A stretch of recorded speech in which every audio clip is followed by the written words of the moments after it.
சென்னை மாநிலம் என்றிருக்கும் பெயரை தமிழ்நாடு என்று பெயர் மாற்றத்திற்கான போராட்டம் 10 ஆண்டுகளா நடைபெற்றிருக்கும். மாநில மறுசீரமைப்பு ஆணையம் இந்த பெயர் மாற்றத்துக்கு பரிந்துரைக்கவில்லை.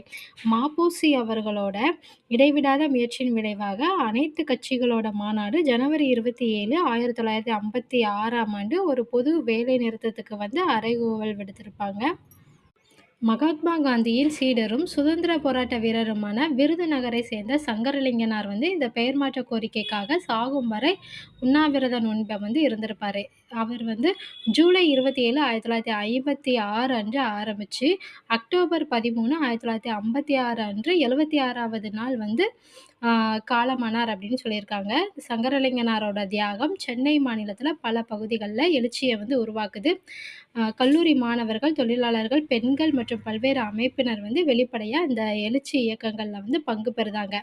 இது சென்னை மாநில அரசியல்ல மிகப்பெரிய தாக்கத்தையும் ஏற்படுத்துது. இதனால காங்கிரஸ் கட்சி மக்கள் கிட்ட செல்வாக்க இழந்துட்டாங்க. இறுதியாக 1967ஆம் ஆண்டு நடந்த பொதுத் தேர்தல்ல காங்கிரஸ் தோல்வியை தழுவியது. திராவிட முன்னேற்றக் கழகமான திமுக அரசியல் அதிகாரத்த கைப்பற்றுது.